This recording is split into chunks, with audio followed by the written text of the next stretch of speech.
exceptionally talented and innovative presenters here. I'm really thrilled about it. And we have new words and phrases and ideas and concepts and paradigms that we're going to learn about from each and every one of them, which are really thrilling. And they come into a phrase that I've devised called IYAT, which is Innovations of Youth in Arts and Technology. This is an anagram. Do you like it? But it is exactly, it's a four-pronged paradigm of phrases that really describe what youth are doing today to improve the environment and to achieve the Agenda 2030, the Sustainable Development Goals. So we're going to hear about how these projects and initiatives in the arts and technology affect and impact communities and societies. And of course, sustainable cities is one of the Sustainable Development Goals. And so we're melding arts, technology, youth, innovation, and the Sustainable Development Goals into one, which is really what the United Nations is a great deal about. So many of these issues are things I'm personally committed to.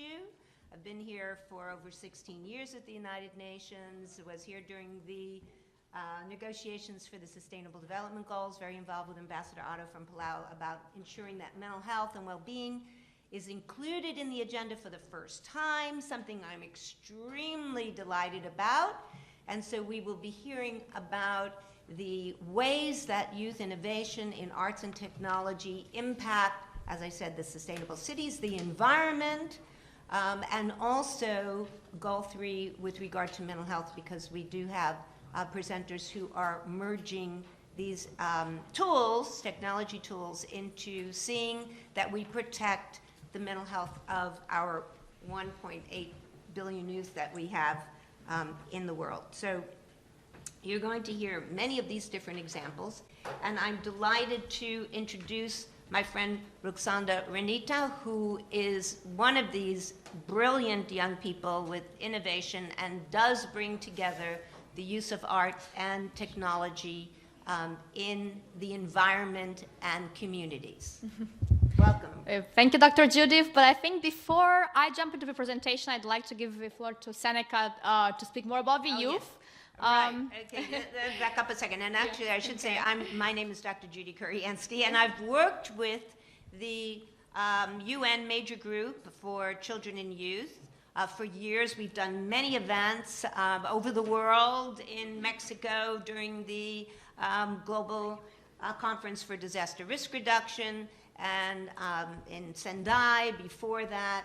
And they've done many things with regard to, many projects with regard to using arts and technology. So Seneca Racy is with the UN Major Group for Children and Youth, one of our co-sponsors, along with our main sponsor, the International Association of Applied Psychology, and the JED Foundation, and the World Council for Psychotherapy. So Seneca, yes, please give us the context of the Major Group for Children and Youth. Okay, well, thank you, Dr. Judy, for introducing me and having all of us here. So I'm representing the Major Group for Children and Youth, which, for those of you that don't know, is the General Assembly mandated official mechanism for young people to participate in, engage in, and be empowered within UN spaces, policy, frameworks, intergovernmental dialogues, everything like that. So we're really thinking about youth as leaders, as innovators and creators, especially when talking about art and technology and the ways that youth are using these to become actors for transformative change in their communities, and bringing communities together to have a positive impact and develop sustainable and resilient cities and communities. So the theme for this year's International Youth Day is Safe Spaces for Youth, which really brings together places where youth can engage and participate and feel empowered, because we're talking about people having agency and feeling like they're part of the conversation and feeling like they can do something about it, and not just as sitting back and watching sustainable development happen, but actually participating in it. And so I think all the panelists will kind of touch on these safe spaces where youth can participate. So there's civic institutional spaces for them to engage in governmental issues, policy issues, public spaces and community spaces, digital spaces, which brings in technology and innovation, bridging information gaps using technology, and then psychological safe spaces. So are youth feeling confident? Are they feeling empowered? And do they feel like they have a seat at the table? So my colleague Roxanda will talk a little bit more about this, but Urban Catalyst Lab uses art, community art interventions, and impact measurement, knowledge exchange to empower communities and specifically youth to use art as an entry point to engage and do outreach and create social bonds and cohesion, which then bridges information gaps, technology gaps, everything that can prevent people from being fully engaged in sustainable development and feel like they're part of the community. And we're also, Urban Catalyst Lab is working towards a Future Now Summit, which will use interdisciplinary community-driven innovation to use art as a vehicle to find inclusive and accessible solutions to sustainable development and resilient urbanization. And lastly, I'll just touch on the ways in UN frameworks that youth are being talked about and being engaged in relation to art and technology. So, for example, SDG 4, which is quality education, we know that using art and technology can enhance creative solutions and decision-making and fostering more interest and participation in education, not just inside the classroom, but outside the classroom, and finding innovative solutions to community problems. And as Dr. Judy touched upon, SDG 3 is well-being. So again, are youth feeling confident and empowered, and how are they using art and technology to get there? SDG 11 is sustainable cities and communities, and then also, of course, SDG 17, which focuses on partnerships. So how are youth being engaged in government partnerships, in grassroots partnerships, community partnerships, and kind of bringing all of it together in the end. So that's all. Great. So Roxanda is the CEO of Urban Catalyst Lab, which is based in Atlanta, and really uses art not just as something that we look at and that's wonderful and beautiful, but as a transformational tool. Thank you, Dr. Judith, and hello, everybody. We are the Urban Catalyst Lab, and we are a network of local and global creators, change makers, and urban advocates that are working towards creating a new art ecosystem, an art ecosystem that is shifting away from art as an aesthetical experience to rather art as a service. Art as a service to create transformation and to shape the world we live in. And we do that by combining community art of Internet of Things. We believe that by combining the two, we can create transformational change at the community level, build resilience at the city level, and ultimately achieve sustainability at the planet level. So how we do that? We do that, next, by empowering artists to become community leaders, by empowering cities to use art as a service to further their local and global agendas for urban resilience and sustainability. Also by empowering the art in itself to actually create transformation and to measure its own impact, and to transform cities into living museums. So we achieve that, like Seneca said, through by facilitating knowledge exchange and impact measurement and policy work, and of course community art intervention, and that's what we'll be focusing on into our case study. It's a case study from Johns Creek, Georgia. Johns Creek is relatively a young city in Georgia, and it's situated in the metro Atlanta. It was founded in 2006, and it's a very diverse, ethnically and culturally wise. So from a demographic standpoint of view, it has white and Asian community, predominantly Indian, Korean, Chinese, Black, Cuban, and you name it. And because it's such a young city, Johns Creek Mayor's Office and Johns Creek's Convention and Visitors Bureau were reassessing the use of public space. They also acknowledge the challenge of keeping the millennials in the city. So this is where we come into the picture. We are challenged to help them transform that beautiful tunnel from the right, which is owned by Georgia Department of Transportation, and what they are calling the first public art piece, and what we are calling a community art intervention. In our vocabulary, community art intervention means or stands for art installations that are done in a participatory way by the artists together with communities and local governments from its very first stage of the conceptualization until the implementation. So because of the diverse nature of the city, we have chosen, or we have shared with the Mayor's Office and the Convention Visitors Bureau few profiles of local artists and international artists. Next. So we chose, so the community's leaders have chosen William Macy as the local artist. As you can see here from the picture, he is known in the community by working with found objects and very challenging communities like homeless and refugees to address the issues at the community level, create social cohesion, while also elevating very complex issues like homelessness in this picture. This is a sculpture, all worked from found objects, right? And the second artist that the community leaders chose is the Indian artist Hanif Qureshi, which is known as one of the youngest artists, urban artists in New Delhi. And he's using the hand typewriting as a way, a language to create art and to bring communities together. So next, so the two artists were challenged to work with community leaders, right? In the communities, we had 3 different community meetings, and it was phenomenal to see how we have transitioned from individual stories into a collective narrative as a community, right? And not only that, the artists were challenged to create 3 different designs, which again, we were excited to see the community leaders almost anonymously chose the same design that was approved by the city and the Convention Visitors Bureau. Next, please.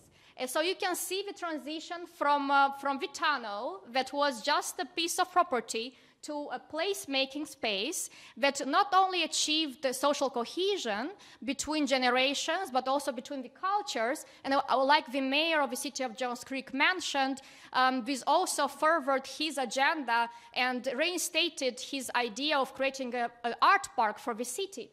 And as a result, what we believe is that this project reinstates how we can further the community identity while also achieving the political agenda and also creating an impact. We're still in the stage of measuring the impact, but we're very glad to share this project with you. And of course, if you have many other questions, please feel free to share it with us during the Q&A. Thank you. That is really fascinating, totally fascinating. I mean, okay, we feel like we should clap for everybody, but we certainly feel like clapping for that. I mean, talk about coming out of the tunnel to a creative, innovative idea. That is really brilliant. And this is a sign, really, of youth innovation. That is exactly what this entire panel is about. And talk about youth innovation. Our next speaker is an example of some words that you may know and some not. So are you familiar with augmented reality? How many people know what augmented reality is? A few. Okay. How about a computational artist? A few people know what okay, Alejandra, what's a computational artist? In the mic. Well, I think that was a little bit from left field, but computational artist, if I extrapolate, would be someone that uses technology to create art. Brilliant. Okay.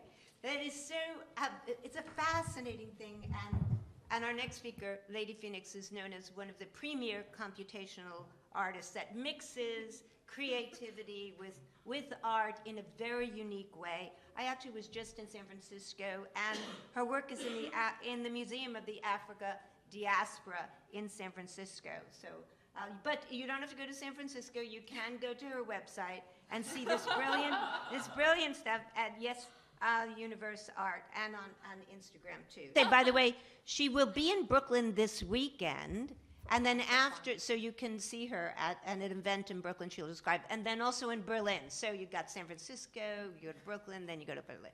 All right, but you're here. I'm taking all kind of dinner dates and coffee dates later. Wonderful. So my name is Lady Phoenix. Thank you, Dr. Judy, for that wonderful introduction. I'm going to take you everywhere for that. So just really quickly, we're a vessel for collaboration and experimentation. We primarily focus on technology as intervention and exhibition space that we're in. Our mission is to foster critical dialogue through these interventions and exhibitions and live events. As Dr. Judy mentioned, I do have an exhibition up right now in augmented reality at the Museum of the African Diaspora in San Francisco. And our vision is essentially to elevate culture through the use of art and technology. I do believe that we can use the two together to address a lot of issues, maybe even solve. And so to that end, my project in Oakland, in West Oakland, is called I Am, My People Are. And the AR and R is augmented reality. And so initially, looking at gentrification in West Oakland, like rapid gentrification, how folks are essentially just being pushed out, I started looking around and seeing that a lot of the public artworks in West Oakland are no longer there. Essentially, the public artworks are the cultural data of that community. One in particular is a mural that sits at 12th and Mandela, known as the Olympic mural. So essentially looking at how cultural data in communities either becomes erased or becomes the point of union when new, I don't want to call them the gentrifiers, but essentially people new to a neighborhood move in and begin taking equity from folks in that neighborhood knowingly and unknowingly. And so essentially this work looks to explore creative placemaking and technology's role in creating and preserving cultural narratives and cultural data. We focus on the impact that recreating raised public artworks in their original locations can have on communities and their sense of cultural inheritance. So this is the mural that's created, and this is the mural that was taken down. And the person who owned the land had an artist put this mural up because the person who has that land didn't want the building to be defaced with graffiti. And so the community was in on that, they loved that, and then in 2015 it was taken down to put a gas station there, he said. But there's no gas station there, it's just essentially the removal of this cultural data that's important because it commemorates John Carlos at the Olympics. And so essentially when you're moving through areas that have been heavily gentrified, you have to think to yourself, what becomes of the bones, essentially, of those people, their memories, the things that they care about once new buildings and new folks begin walking upon the bones and memories of those people. And so the idea here is to use augmented reality to bring equity into the space because they're not going to put the mural back up. But what they can do is begin augmenting the communities, right? So that their memories and the things that are important to them still exist. Because essentially when you erase a people, you then begin recoding visually what that space is and who the people are that can inhabit that space. And so using the virtual landscape as a way of building equity in a place where people are there but are not seen. And so augmented reality is very much that same thing. What exists is there, but until you have a prosthetic lens to help you, you really can't see what's present. So in short, that's my project. And folks, we plan to do this all over the world, but I wanted to start where I live first in West Oakland to bring some equity back to folks there. So I've kind of gone out of sync with my demo here, but essentially what we've found is that by doing so, folks, new residents and old residents are able to come together at a point of union. So, this virtual landmark now is a place where only unity exists. And so we have kind of these like spoken and unspoken rules of engagement there. In this one place, among contention throughout the neighborhood, this is the one place that freedom and unity will always be, and it's a place of reconciliation. So when people come to this landmark, it'll be a place for ideas and how to move forward as a community, old and new. What are we seeing here? And this is a GIF of reconciliation, essentially like new and old residents being able to come together across multiple differences and find a point of union. And so I use this GIF to illustrate that. And the person is saying, bring it in, you know, give me a hug. You know, basically people who normally would not have a reason for ever communicating with one another due to gentrification now have one site. It's virtual, hopefully, you know, the reality is people exist in two worlds now. A virtual reality which is their avatar online, and then their 3D reality. And so really looking at bringing those two realities together through like this kind of secret handshake of using the phone, right? And then bringing that secret handshake, as illustrated here, out to real life and being like, okay, we've just bonded over this thing through our phone that you and I have. Now why don't we like bond in the 3D reality? Bring it in, give me a hug. And then like, oh, what are you doing later? I'm going to coffee. I live right by that coffee shop. You're the gentrifier that moved in right next to the coffee shop? Okay, cool. You know, something like that is I imagine the conversation being. And essentially, you know, this isn't about like solving world peace, you know? This isn't about like literally solving the big issue of gentrification. This is about solving the issue heart to heart, person to person, which I think is in my mind, a more important issue, because then there's unity around how to move forward when you have a point of contact that's intentional for peace, for reconciliation, for how can we be of the same mind and use our vision together to create something awesome within this neighborhood that we occupy, whether I'm a new resident or old resident and across multiple lines of difference. Wow. That is phenomenal, because I'm sure everyone in this room is a little frustrated with how people on their handhelds are creating isolation, which then leads to disparate communities, disparate societies, disparate countries, and disparate people. And from a psychological point of view, as I am, you know, really destroys intimacy. So I'm going to give you a hug, because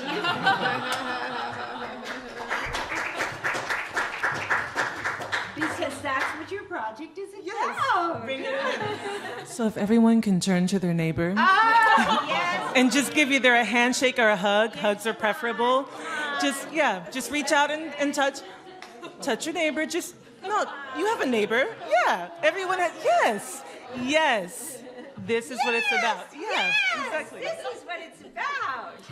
And so this is, you know, in the art world, I think they call this performance art. So you guys are all artists now. Welcome to the fold. See what you did? Yes. We should all say, let's all repeat this. Bring it in. Bring it in. Bring it in. Bring it in. Bring it in. Bring it in. Bring it in. Bring it in. Awesome. Thank you. Well, our two past speakers have mentioned about the importance of the environment, which is so much part of the Sustainable Development Goals, one of the 3 pillars. And the next two speakers do talk a great deal about the context of society. How many people here have taken a walk in a park? Oh, great. I live 2 blocks from Central Park, and I rarely am there. So I'm ashamed of this. And Matthew Clark is going to teach me how to be better about this, because he is an architect and a planner, and the director of creative placemaking at the Trust for Public Land, and is committed to seeing that every American has a 10-minute walk in the park. Have you done 10 minutes? Yes. Okay. To a park. To a park, okay. Hear me? Great. Thanks, everyone. Lovely to be here. As Dr. Judy mentioned, I'm the Director of Creative Placemaking for the Trust for Public Land. A little about us is very briefly, been around for 40 years. We've built almost 6,000 parks and conservation projects around the country.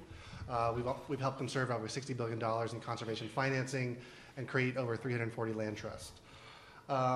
The work we do looks like this, whether preserving large landscapes, building parks where they're needed most in underserved communities, using data to make sure those tools are most effectively used, and then rallying people around the issue of parks. And as Dr. Judy mentioned, I'll skip that. We believe that every person, not only in America, which is where we primarily work, but in the world, deserves a 10-minute walk to a park. That's great. And that's not only because parks are great, but because we believe that parks are one of the most powerful tools to delivering changes in society, whether it's around health, connectivity, environment. There's a range of issues which parks are powerful tools and not just amenities. So I want to talk about this through a story. So this is actually an artist who took these photographs, but this is Philadelphia, and like many cities around the world, flooding is a big issue. Stormwater flooding, sewer flooding, consent decrees are very challenging, and there are, I think, up to $1 trillion in needed repairs in this country alone. But this affects people too. This is a big global issue that affects our individual lives. And equitable water management is one of the central issues facing our world. And if this is the case, but how do we connect with that? How does our story relate to this very global challenge of which I know the UN is quite focused on? So I want to tell the story through Philadelphia. So we've been working in Philadelphia for 20 years now, but over the past 5 years, we've been focused on one type of project. And this is a schoolyard in Philadelphia. If you've ever seen Will Smith's show, grew up in West Philadelphia, play basketball, schoolyards look like this. They're concrete pavement that has, it is not a real asset for the community, but also the water, when it rains, floods and creates bad conditions. So we've been working with 3 departments, the Parks Department, the Water Department, and the School District, each of which have their own priorities, whether it's to access more parks in their neighborhood, to manage stormwater runoff, or to enhance outdoor and community education. So these 3 departments have been co-funding work such that we can transform schoolyards into things like this. So these schoolyards have multiple benefits. We think about active recreation, but also the social cohesion and safe environments that comes with that, access to nature, happiness and joy, which in psychology, this is about bringing people together, which was mentioned earlier today, so that they know their neighbors, particularly in changing communities. How many people know their neighbors? Some people. So this yeah, absolutely. So this particular community has undergone quite a lot of gentrification and change. So there are substantial issues to address here. So this bioswale addresses some of that stormwater runoff. But we also work with artists to do environmental education such that these kids know about the water processes that are happening so that they can be real stewards of this work and that they are leading this effort. We also see these as places to talk about community trauma, people who've passed away or have legacies in this community. We also see parks as cultural sites. I do a lot of work with the National Endowment for the Arts, and whenever we apply for a grant, they said, you're not an environmental organization, you're a cultural organization, because parks and open space are a cultural asset. So as part of this work, this is one story, but we do this work all over the country in many different scales and types. And I want to mention a definition of creative placemaking, which is a cooperative, community-based process that using arts and cultural expression to make or rejuvenate parks or open space. That parks and open space can be other kinds of things. It could be housing, it can be transportation, other kinds of community assets. But it is cooperative, it is with people, as Rosanna mentioned earlier, and it is a process. It is not about the product, it is about the process of doing this together, and that's very important. So again, this is that park in Philadelphia, but we want to take this to scale across the country. We also use technology to think about this work. So in every one of these cities where we work, we use advanced data analytics to say, where is this work most effectively utilized? So if there's this publicly owned parcel, here's the most effective way to address some of these stormwater challenges that are faced. But then we work with artists to work with kids to train them on these kinds of tools such that they know how to use GIS information systems, such that they can feel like they're taking ownership and stewardship of their work. And what's so amazing about the youth in this work is that they not only are a nice thing to have as part of this process, they actually drive this process because youth control families, it controls where families live, how they live in their communities, and they're actually essential to reaching some of our goals. So again, this is one type of our work, this playground work. So I think now we're up to almost 300 types of playgrounds like this that used to look like this and now look like this. Children designed this. We had a landscape architect on board, but this is a children's design, and we render this in place. This particular schoolyard collects, I think, 1.5 million gallons of water annually, and so 300 of those is a pretty big impact, and we're continuing that work. So I'll leave that there. We want to make sure we scale this work all over the country, hopefully the world. So thank you guys for your time today. That is amazing. You're bringing so many elements together, getting kids, young kids involved, honoring their contributions, really transforming cities like we're all talking about.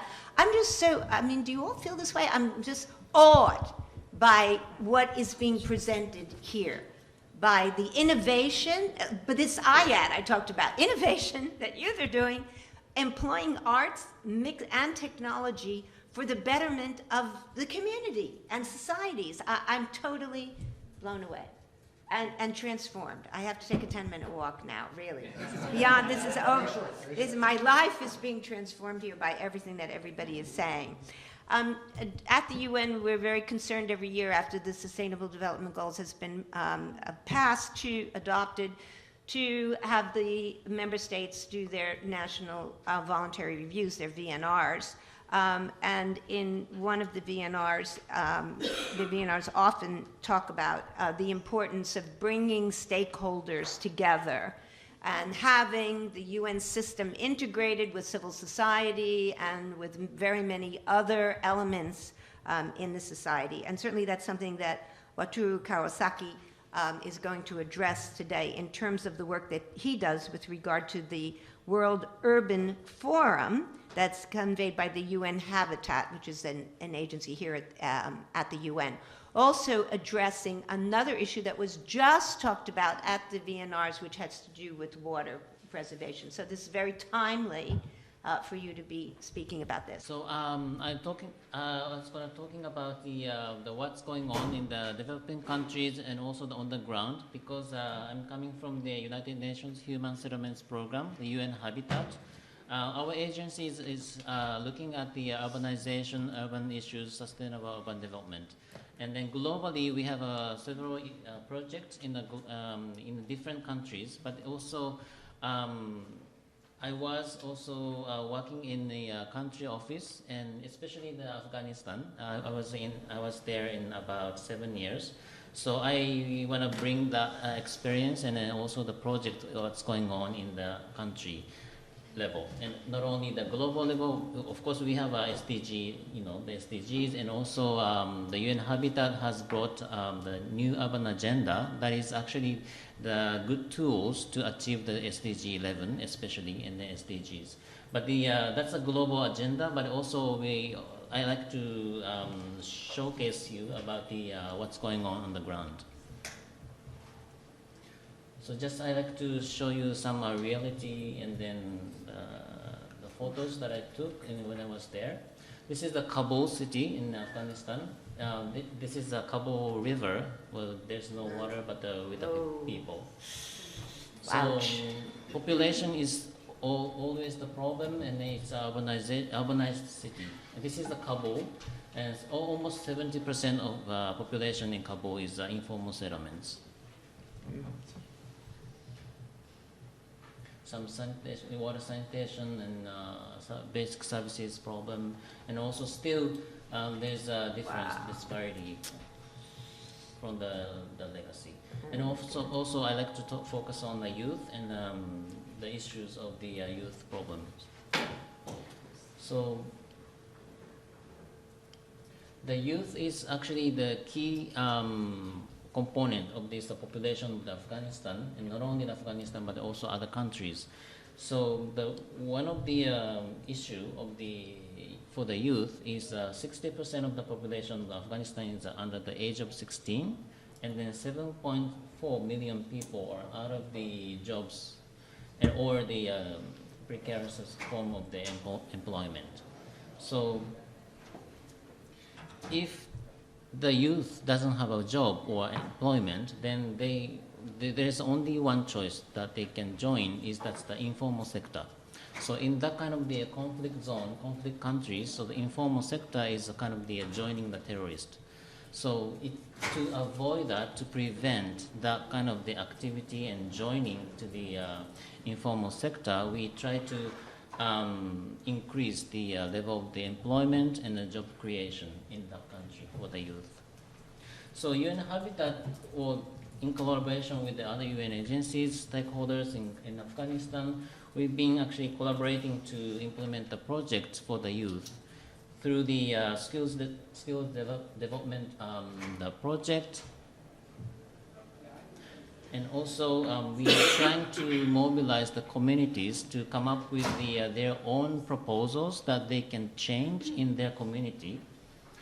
Of course, the female and the male community members, they are hands on hands. They are trying to come up with the proposals to improve their situation, the conditions. So I'll show you some case studies that the UN Habitat has had. Of course, as I said, we created the youth council in the regional cities and then local youth councils to mobilize all the youth, young people, to come up to get one community and to be able to talk directly to the municipality and also the stakeholders to give them a space to reflect their voices, their thoughts, and with the government. And the interesting part of the project is also advocating the cultures and also sports. That is actually related to the safety and security in the city. So one of the examples is to teach the martial arts in regional cities, like this is the Herat in Afghanistan. So they are teaching the children about the martial arts, of course, including the female. So this is kind of the murals in the Afghan version. So they are painting the walls with the key messages. This is the message between the kind of the agreement between the Taliban, also the local people, and also the police. So all done by the community members. Thank you very much. This is kind of Thank you so much. What a beautiful example of, as we were talking about scaling up and moving to other countries, of really applying these principles in Afghanistan, no less, a war-torn country with so much poverty and so much great need. So much appreciated for all the things that you're doing. Really, that's fantastic. Really appreciate it. And bringing other stakeholders together to really be able to accomplish this is really the mandate and what's happening here. It's very exciting what you're doing at the UN. It's fulfilling what the mandate and the dream is for all of us to be working together. And welcome those of you who have come. We appreciate it. Feel free to take a seat at the table where there's an empty chair. We appreciate it. We'll be able to go over in the discussion some of the other things that you may have missed, which were great, or feel free to come and talk to the panelists here, because we've had some very exciting projects. In terms of the bringing the community together, this is a psychological issue. As a psychologist, as I mentioned, this is something that means a great deal to me. It is also very rewarding to know that the United Nations is paying a great deal of attention to mental health, because that is a foundational issue, as Ambassador Otto, the previous Ambassador Plow has said, that mental health is at the heart of the Sustainable Development Goals. We've heard about how bringing community together from every single person who has already presented and will present how important this really is. The group of Friends of Mental Health and Wellbeing is now carrying this on. We have the Deputy Permanent Representative from Equatorial Guinea here, Amparo Mele, who has participated in this group. I won't call on you, but just to acknowledge that you've been part of our the commitment of the member states to mental health and well-being, and we appreciate that greatly. There have been many other countries. Canada and Bahrain and Belgium have been the leader of this group, and many countries in all regions around the world have participated in this. And this idea of bringing all of the elements together, the arts, the technology, and resilience of cities and communities is very keen. So in keeping with what Arturo was just saying in terms of the international idea, I just wanted to describe to you the Portuguese project right now. So WHO had a conference called Depression Let's Talk during World Mental Health Day. I was honored to participate in that. And many countries around the world, especially psychological organizations, are picking up this idea of depression, let's talk, and what can do. So in terms of bringing a photographer together with a psychologist in Portugal, in Azores, anybody know where Azores is? The most beautiful islands Russell does, off the coast. You do. Really, you've been there? Are they the most beautiful islands off the coast of Portugal? Truly. Okay, so but everywhere around the world, no matter how beautiful wherever you live, there still are emotional problems that are going on. And so there is a project they have started there with using a photographer to take pictures, as you see here, and they go around to schools and with parents and young people and community people, but really focusing on youth as well, to say, when you look at these individual photographs, what do you think is depression and not depression? And so that is a way to trigger the conversation about depression and have youth talk about what they feel is depression. One of the projects that I've founded that I want to show you just a very quick video about is a 30-second video, is about how we use art with children in disaster recovery.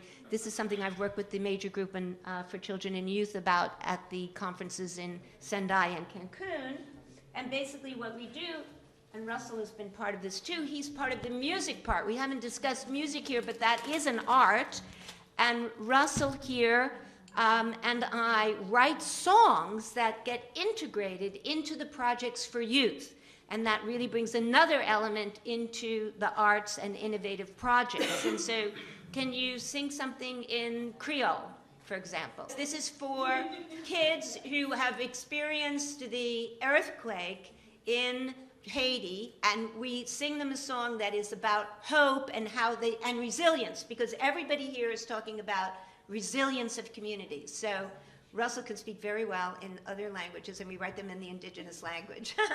So this just happens to be in anyone here from Haiti?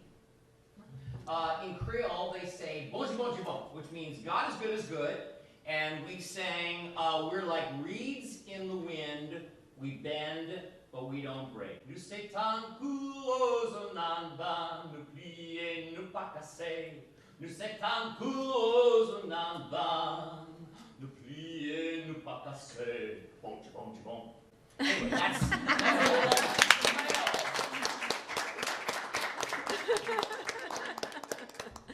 And also in Japanese, also in Japanese, well, after the tsunami, we wrote songs in Japanese for the recovery after the disaster there. I was telling our friend that we wrote a song which is to always be full of hope and appreciation. So we said, Ishoni kansha shimashou. Kansha is appreciation. Ishoni kansha shimashou. Ishoni kansha shimashou. Kansha shimashou. Kansha is a great word. If you have appreciation, even in the moment when people have died, your home has gone, if you can appreciate the sun, one little thing in life, you're going to make it. If you can appreciate one thing, you can make it. And sometimes the people in Sendai, older people, one woman had lost 11 members of her family, and Dr. Judy got this lady to see that she had something to appreciate, and a smile came to her face. I'm only going to say that's what Dr. Judy does in So we've had the Japanese children make these, yes. The origami, yeah. And they're written in Japanese messages because the cranes are a sign of peace. So this is how we bring in also the Sustainable Development Goal of peace. And then we have the kids make pillows. From all countries of the world, they draw a bird. Here's a bird. And anything else they want. This child drew a bird and the word hope, which is tremendously important for another song we wrote in Africa called Hope is Alive. So then they pass this pillow to a child in another country, so they learn, all kids in all countries have similar issues and care about each other. And so I'm just going to show a very short video of how we did this in Jordan with Syrian refugees. And you will see the children. This is my student from Columbia University Teachers College who came with me on this mission. She's showing the kids how to draw the pillows, and then you will see the parents sewing the pillows. So this is an intergenerational project too. نعم بدي ارسم بدك ترسم كان ارسم على هاي وانا بعملها من خدي ازرق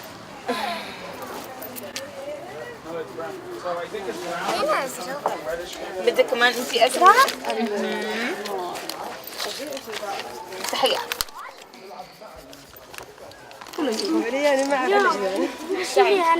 يعني خلص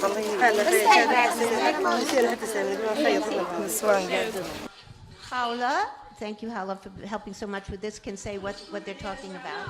At the beginning, he was just telling her that, she asked him, do you want to make a pillow? He said, oh, I just want to do the drawing part now. Can I have the color blue? And then the girl said, I want to participate in drawing and painting as well. So she started doing it. And then the families were just having small side conversations about, so they're doing this but communicating with others at the same time. Wow. Thank you. Yay. So it's very touching. So those pillows travel. So now I'm just going to show a really quick video from the Swedish Psychological Association in how they are using technology in order to communicate with youth about resilience and mental health. So here we go.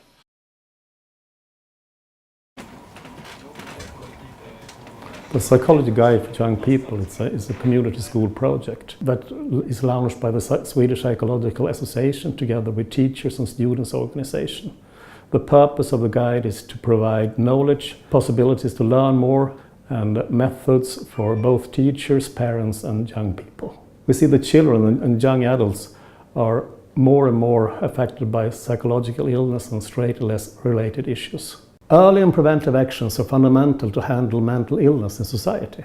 Nowhere in society is the need for such preventive actions greater than in school. It's a growing issue among young people, and the school is the place where students spend most of their days, and therefore it's so important that the staff has the knowledge about mental health and the school staff know how to handle it and how to work preventing for it. Professionals working within the school environment need to be able to identify both problems and solutions relating to young people's mental health. A well-known, accessible and quality-assured platform can be an important toolbox in this endeavour. We are so happy to cooperating with the Swedish Psychological Association and the Teachers Union. We need that people have more knowledge about this issue, and we hope that the website, the Psychological Guide, will give tools for the school staff like teachers, but also for the youth to have tools for knowing how to prevent and handle it in daily life, but also a way to easily gain knowledge about this issue. I think a key factor is that it is targeted towards the young people and not only staff and health representatives, so that young people can understand some of the mechanisms behind their own health situation. Young adults are a group that grows in terms of psychological health problems. It's very important for the Psychological Guide for Young People to get the input from both teachers and students in what kind of problems they meet and what knowledge they need. We are now about to launch the website, and we think and hope that it will help to provide more knowledge and to reduce psychological problems and difficulties in schoolwork. So, thank you to my friend Anders Wahlberg and his group. I wanted you to see that because we're talking about cities and communities and where does, and you mentioned education, where does it really start? But in the schools. And so if we can have these kind of programs integrating the arts and technology in the schools, then we're really able to reach the young people. A group that is tremendously reaching young people, I'm very proud to have part of this panel, is the JED Foundation. I'm thrilled about them. It starts from a very sad story, however, and that is that JED, for whom the foundation is noted, was a 20-year-old young man who was a college student, a college sophomore, who sadly took his own life. Obviously, he was depressed. There were some signs before about his being anxious. Publicly, so I'm not saying anything that hasn't been public, it was triggered perhaps by his being rejected by his girlfriend. But his parents really wanted to do something about it, and they have. And so Alison Chung is here to describe to us the exciting ways that their commitment has led to using the arts and technology in order to, in an innovative way, many innovative projects that they've worked with MTV on and other groups in order to approach this issue of youth health. Great. Thank you, Dr. Judy. Can you guys hear me okay? As Dr. Judy mentioned, that's sort of the origin story with JED Foundation. We were founded after this tragedy, and as a result, the family formed the JED Foundation, and our core vision and mission is around promoting emotional health and preventing suicide among teens and young adults, as JED was a sophomore in college when he died by suicide, and in the 17 or so years since, we've really championed research and best practices in our attempt to message to young people about these issues. And so we sort of imagine a future where young people are really equipped to navigate mental health issues, and really not waiting until they're in a tight spot or they're in kind of acute crisis. The same way you would give people information about their sexual health or physical health, we think the mental health piece is just as important, so that when these crises do come up, people feel a little bit more empowered and equipped to manage those challenges. Primarily, our work has been in the college and university setting, but we've recently sort of dipped our toe into high school. We think that these are really important formative years. We know cognitively, we know that, and also in terms of how people are just interacting today, as we are all here on a technology panel, that it's really important to have these conversations upstream. And so that's sort of how we get our work done. Through systems like schools, through communities, parents, guardians, counselors, and then directly to young people themselves. So through our work, we, as mentioned, we worked with partners like MTV to help sort of scale our impact, creating public service announcements, and resources that colleges and universities are able to use. In my role as a senior program manager, I'm focused on putting a lot of these materials together. An example might be when feverishly popular Netflix series 13 Reasons Why came out, that obviously deals with a lot of these issues, rallying together with the clinical team to put messaging out there to create a little bit more safety around the issue, knowing that people are probably going to be watching the show. So lots of impact, lots of different things that we're doing in different settings. I won't bore you too much with that, but we're in the business of educating the actual professionals and care providers, as well as people all over the country. We feel like these are just sort of a lot of it's common sense, and you actually don't need to be an expert to provide help to someone. When we think about mental health for young people, unfortunately, it is pretty dark. I think, there's a lot of different reasons we could attribute that to, whether it's kind of unrest in, the socio-political climate, the economy. There's so many different reasons why young people are so stressed out these days. And part of what we try to do is not necessarily normalize the issue, but really create, as we said, safe space so that folks feel more comfortable talking about these issues in the same way that you'd say, oh, my stomach hurts, or I have another chronic health issue. This is the same with mental health. That said, young people are in a really great place because they do not carry the same sort of baggage and stigma as a lot of older generations do. They're a lot more open about talking about issues. There's a lot of community online, both healthy and negative, but they're able to find commonalities with people right next door or across the globe. And so we really want to leverage that. And luckily, because they are more culturally accepting, they are really more open about talking about mental health, but they want to see more honest portrayals. And we found that they really lack the language because the people before them haven't been really modeling it that well.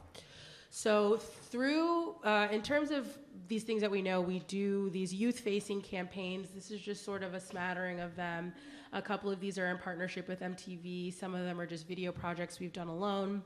I'm just going to walk you through one called Seize the Awkward that I worked to develop and launch earlier this year. Basically, this PSA campaign's objective is, as I said, to empower young people to help friends who are struggling. We found that a lot of messaging currently, which is still important, but is about help seeking. And while that's still very important, a lot of people who are in crisis really don't have the wherewithal to ask for help. And so wouldn't it be great if we could better inform the people around them to help them out? So our target audience was in this kind of key college demographic, and through the research that we did, like I said, you know, we found that young people were missing the language to talk about what they wanted to talk about. Friendship was a really huge motivator, and so people, if they are in crisis, are often turning to a peer, not to a parent, not to a counselor. And that vulnerability is what we are trying to leverage through the campaign. So. Awkward. I'm the awkward silence. You try to avoid me, then there I am again. But an awkward silence can be a great thing. Like Kelly here is about to demonstrate. You haven't really been yourself lately. Are you okay? Find out how you can help a friend with their mental health at seizetheawkward.org. But basically the main campaign components exist with a bunch of YouTube videos that we've created with YouTube influencers, so we leveraged their audience. The campaign has been viewed nearly 8 million times, and we have it's mobile friendly, the website, everything is social media friendly, and we'll be having some on-campus activations to bring the campaign offline. But this is kind of an example of we need to meet our demo where they are, so we went digital first. That's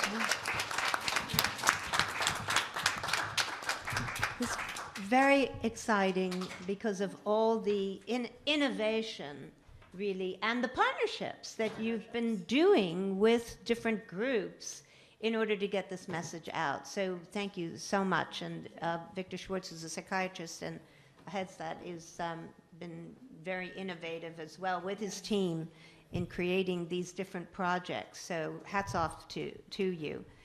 And also to a project that is going on in a place that's very dear to my heart in St. Martin. Anybody been to St. Martin? Yes? Oh, need to go.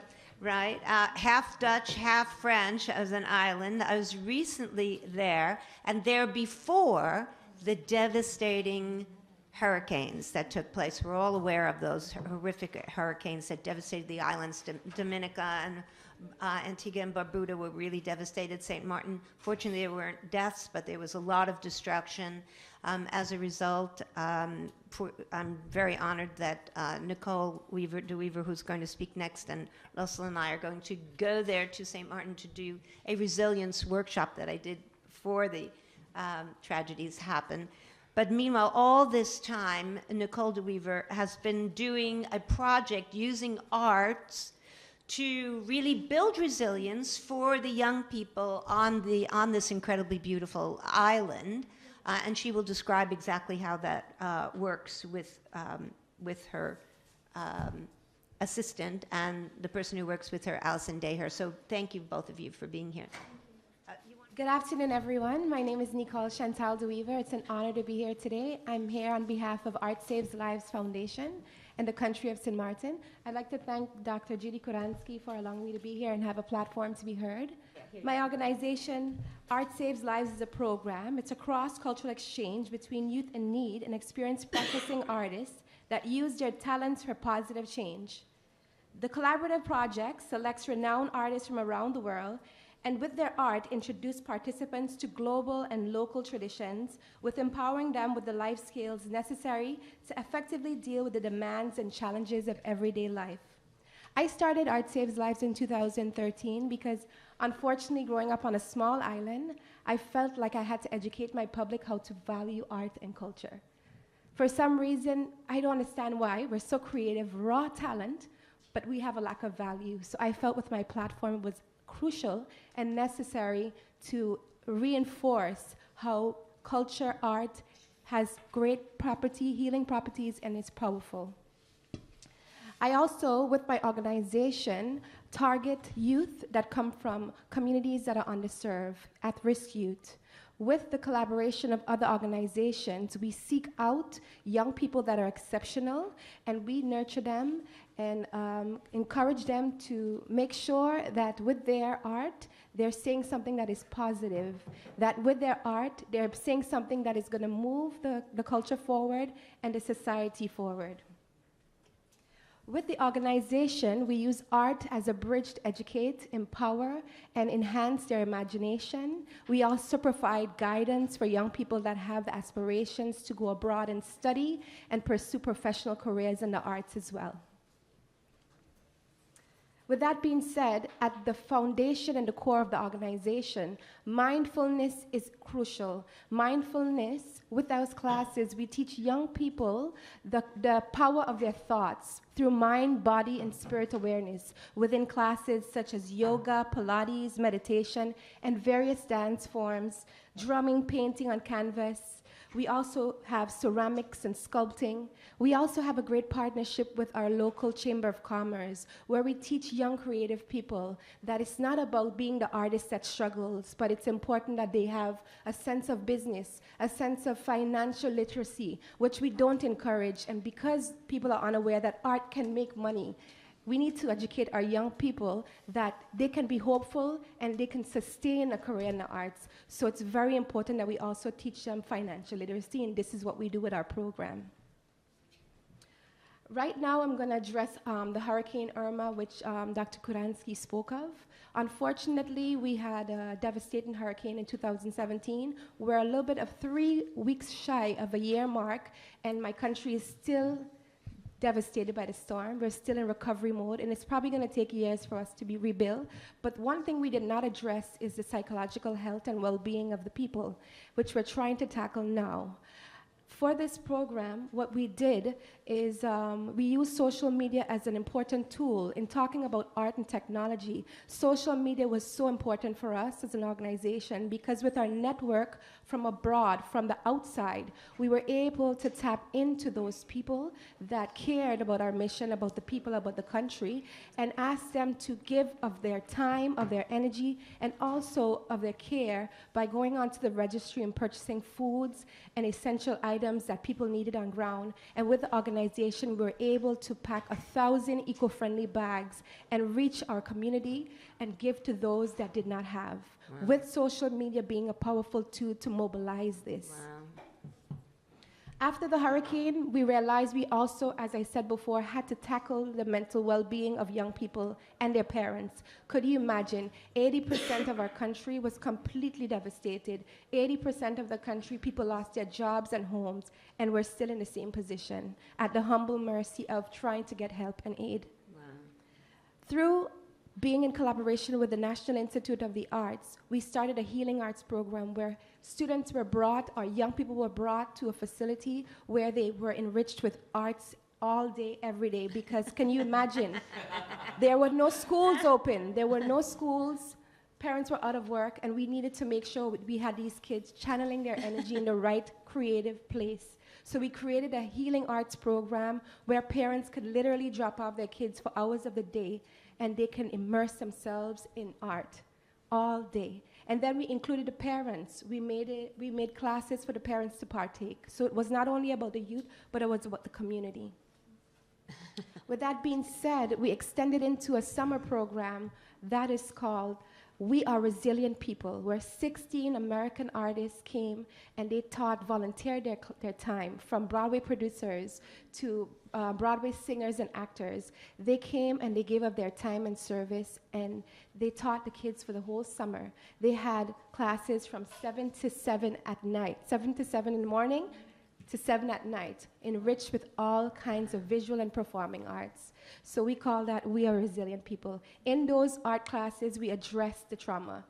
With the energy that the kids have, it was amazing to see the kind of art that they created, coming out of such trauma and pain, the kind of incredible work that came out of that.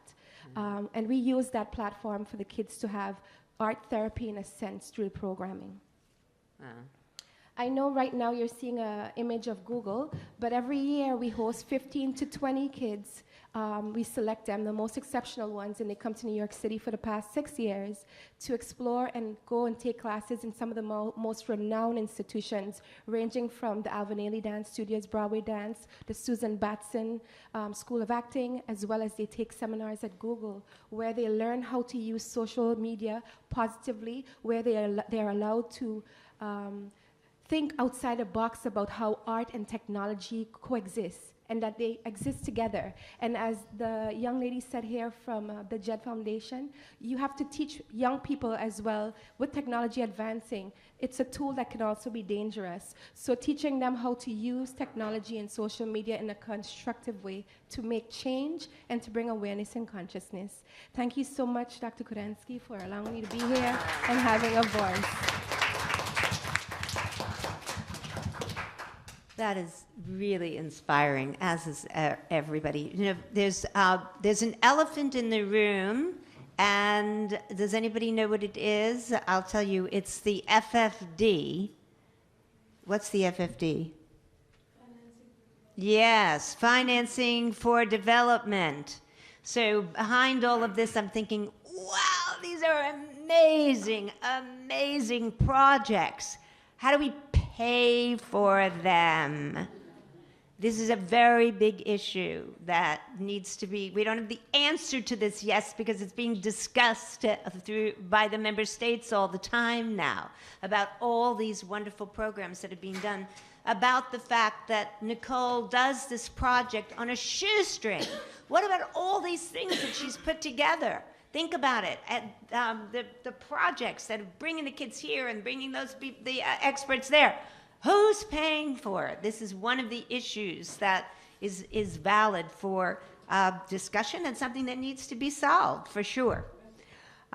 Despite that, look at how, disregarding money, all these major initiatives are being done. Why? Because everybody here on this panel has passion to put forward the agenda and the health, mental health, the advancement of communities, the resilience of individuals, communities, and societies at whatever cost. That's, to me, which is the most powerful. So I open it up to you to share what you feel is the most powerful, along with my thanks to the sponsors and the co-sponsors, my own NGO, the International Association of Applied Psychology, and the World Council of Psychotherapy, the JED Foundation, the tremendous work over so much of negotiations on all levels of issues that the UN Major Group for Children and Youth have done, and Haula Nasser al-Din, who's been my assistant through this whole project, and Jolly Aminata, who you see right there, who's been part of the UN Major Group for Children and Youth, and so many thanks to Donovan Gutierrez, who's not here, who has been behind the scenes of all of this, and Sean Chung. So your thoughts about what you've seen here, what you think what impact this has, what questions you have. I think it's really cool that well, I'll speak for myself. Before coming here, I didn't really know of all these great organizations, JED and your organization, and found out more about Roxana's organization. Just a little background on myself. I, for the past 4 years, was taking care of my grandmother with my mom in Sacramento. My grandmother has Alzheimer's, so I moved from Brooklyn back to California, where I was born, to be assistant to my mother for my grandmother's house. Alzheimer's and breast cancer is what she is dealing with at the same time. And I became super depressed, as you can imagine, being in that position. And my mom, who's an artist, said, "Hey, we should go to the local community college and take an art class. I think it will help bring you back to life and, you know, give you some joy." Because I was like really depressed, like suicidal thoughts, depressed, you know. And she was right. I went there, I took the art class, I began feeling awesome again, and I began sharing the things I made in art class. It was a digital mixed media art class, so painting, and then like digital painting, collage, and I began sharing on Instagram what I had made. And I built a community on Instagram. People of artists, people started saying, hey, this is great, or will you share my art, or just, hey, I'm so-and-so, I live here, we should be friends, kind of thing. And from like nothing, began to build a community. I have now 200,000 followers-ish. So for me, like hearing you guys talk about social media, for me, social media has been a huge influence on my direction. And I wasn't really, I'm an entrepreneur. I co-owned a beverage company in New York. I wasn't in art at all, really. And then just over the years, really from like 2015, really 2014, sharing my own art, and then 2015 decided, I want to share the art of all these people who've been reaching out to me in DMs through Instagram. And then so from there, sharing art, have met lots of people through Instagram. Alicia Keys shared some things I shared, and we've talked through DMs. It's so crazy. And then, from there, that's how I actually got this first art show at the MOAD, is I met them on Instagram. And so all the artists that I also have in the show, I met them on Instagram. So for me, as someone who was super depressed, now moving into it gave me a purpose, creating art and sharing the art in social media and building community gave me purpose. And I decided if, making art and sharing art can bring me out of the depths of like suicidal thoughts level depression, I know that it can do wonders for others. So this is what I want to do with my life. I'm still an entrepreneur. I agree with you. People need to know how to make money. What I'm doing with art, I want to give an end to this idea that the artist has to be starving to share their gifts. It's such an oxymoron. The artist has to be starving to encourage and share their gifts, encourage the world and share their gift. But the basketball player can be balling. Right? What? And so I believe we're moving into an imagination economy, as I was chatting with Roxana about. And in doing so, being a part of the imagination economy means that artists have to be in leadership positions, and they need to be taken seriously to a point where they're actually helping to create the vision that we can all get behind. But we can't really get behind it unless we can visualize it. And so the artist is, instrumental in bringing that vision to life in a way that folks can say, hey, I agree with that vision. Now I can hold it for myself and actually visualize it in my life, and then share that vision with others, not just in words, but now I have something physical I can point to and say, that's our goal, that's our dream, that's our wish. So I really commend you all on what you're doing in blending social media with the arts, around depression, around hope, around faith. I'm here to tell you that it absolutely works. And as I said, now my whole life has been, my purpose has been redirected from consumer packaged goods now to art and technology, and using that as a platform to reach people, encourage people, and also to help artists make money. So I've also, just to give you the cherry on top, 2018 has been an amazing year. It was the year that I said, you know what, screw it. Screw feeling bad, screw all these like doubts and fears. I'm just gonna go for it and see what happens. This is what I'm on fire for. It's the thing I could do for free. Not doing it for free, but it's the thing I could do for free and feel amazing about it, And so I've been able to sustain my life on my life of 2018 on the money I'm making in the arts. And I was also invited to Basel, to Art Basel, to So it's just incredible. I go from just sharing art on Instagram, for a couple of years, because I love it, and I've built community there with like day-to-day people, including celebrities, one of which said, hey, I'm at this conference, and Yes Universe came up, and they're talking about the Yes Universe like it's an institution. And again, I only existed on social media, right? And so that was the one comment from a kind of blue chip artist that gave me the faith and the hope to say, I can make a living from this, and it legitimized it in my own mind. So wow, that's great. Yay. Here I am now at the UN talking to you guys, totally So now crazy. we have another new word called imagination economy. Think there. about I didn't coin it. Bring Just- it up it's out here there. at the UNs and see how that emerges. Yes, thank you. You have the mic.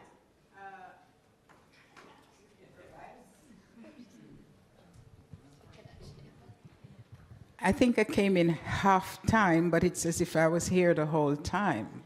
Man, you guys are just dynamic. So much learning, so much diversity here. I have a question, but before the question, I don't know if I ever was depressed. But when I was a young... Lucky you. Yeah, I don't know, because nobody, when I was growing up, knew what it was, right? So I used to cry every Sunday. I'm a Sunday crier, if you ever hear that. So my mom always wanted to find something for me to do on a Sunday, but I'd hurry up and do it and go and cry. But I didn't know why I was crying. I'm an actress, performer, applied theater practitioner. I would only audition for tragedies. You know, based on what you said, you know, finding the art after looking after your grandmom and that sort of thing. But I would only audition for the tragedies until a director said to me, Pat, I think you're funny. You need to stop doing tragedies. Because I would cry easily, so it was easy for me to do tragedy. I would take on that persona. It seemed to me later on in life that perhaps I was depressed. So this question brings me to JED's mom, who said, young people don't have the language. I would maybe say our parents and us don't know when our husbands or our wives or somebody is depressed because it comes in different forms. And so you use the term, we have to give them the language. What do you mean by that? Because even now, many of us are having problems communicating to young people. They're in this room. You know, when I just came to the US, I didn't know what yow meant, if you receive my meaning. So what kind of language? Whose language are you giving them? Or are you listening to them to hear their language and try to decipher it and then replay that back to them? Because then this is really critical. Thank you. Yeah, I mean, that's a great question. I think the key part is definitely the listening part, and we say that for peer-to-peer support as well, so a young person supporting another young person. I think, though, probably to take it a couple steps back, the key thing beyond language is, I think, behaviors. And so if you maybe aren't calling it depression, we try to stay away from clinical terms because we also don't think, like, unless you go to a medical professional and they diagnose you, it's really no one's business to tell you what you're dealing with or for you to try and diagnose yourself. It's not very productive. But I think the behavior is creating a space where if you are a parent in a home that a young person knows that they can come and speak to you about a feeling that they're having. We talk about this especially too in terms of distress versus a clinical diagnosis, right? We all have bad stuff that happens to us. Some of us are going to deal with a chronic clinical mental health condition for the rest of our lives. A lot of us are just going to we lost a job, we got dumped, dealing with a sick parent or person you're taking care of, loneliness, going away to school, all these transitional kind of disruptive things that happen to all of us. Wouldn't it be great if you knew, all right, here are my reserves. I know I can speak to my parent when I'm having a rough time. I know that going for a run usually makes me feel really good. I know that this means I need to go into the studio and make art because I'm feeling all of these feelings right now. Wouldn't it be wonderful if we all were somewhat attuned to what our particular healthier coping mechanisms are, and we could be promoting those to each other all the time, so that, again, when these bad things happen, these are about the skill buildings when it's not happening, right? And it's for you to know, oh no, I'm in this tough spot. I have the ability to kind of tap into these reserves because I know what I need to do to get help. And conversely, if I know someone really well and I see that they're not making art, they're missing meetings, they're doing all these things that I know that, they normally would be present for, I now know I should go check in with them. That's probably somebody I should go give a call, should text them, and whether they are responsive or not, I know that it's my duty to kind of be present for them in a way. So I think that's probably more so language when I talk about that, is really talking about your feelings. People don't really do that. having been on the radio for decades, taking young people's questions that they call up anonymously about my boyfriend left me, what do I do? My girlfriend is sleeping with my father. I mean, all these wild things. I learned three things, and that is that people want to know that they're not, young people want to know they're not abnormal, that they really, there is help for their problems, and that they have some way that they can personally take some responsibility and do something for themselves, which is this word we use all the time of being empowered, besides having support from many others. So that was a huge lesson. And I think a lesson from today, of which there have been many, including many new words, and I love the one about imagination economy, since we're here at the United Nations. But we hear a lot about STEAM. What is STEM? Rather, STEM is science, technology. Art. No, that was STEAM. First, it's STEM. STEM, engineering. Engineering, science, technology, engineering, and mathematics, okay? This word has now, in the lexicon, been changed to STEAM, which adds arts. So we need to start talking about science, technology, engineering, arts, and mathematics. Not only for girls, which is what it originally started for, but for everyone, for all people and young people here. We've also heard a word actually once that I wanted to emphasize too in conclusion, and that is glocal. Roxanda had that in her presentation. Glocal, what does that mean? Global and local. Being glocal, you might think it was a spelling error, but it's not. So this is part of the expansion from the individual that we heard today to communities, to societies, and then to the global community. And so the last point I want to make is that hope survives. And we've heard that from everybody. Thank you all for being here.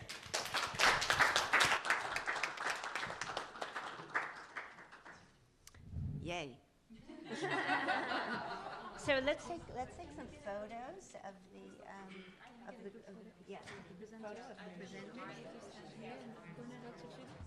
一緒に感謝しましょう。一緒に感謝しましょう。感謝しましょう。Nous c'est un courose namba, ne pliez, ne pas casser. Nous c'est un courose namba, ne pliez, ne pas casser. Bon, bon, bon. Bon, bon, bon. Nous c'est un courose namba, ne pliez, ne pas casser. Nous c'est un courose namba, ne pliez, ne pas casser. Bon, bon, bon.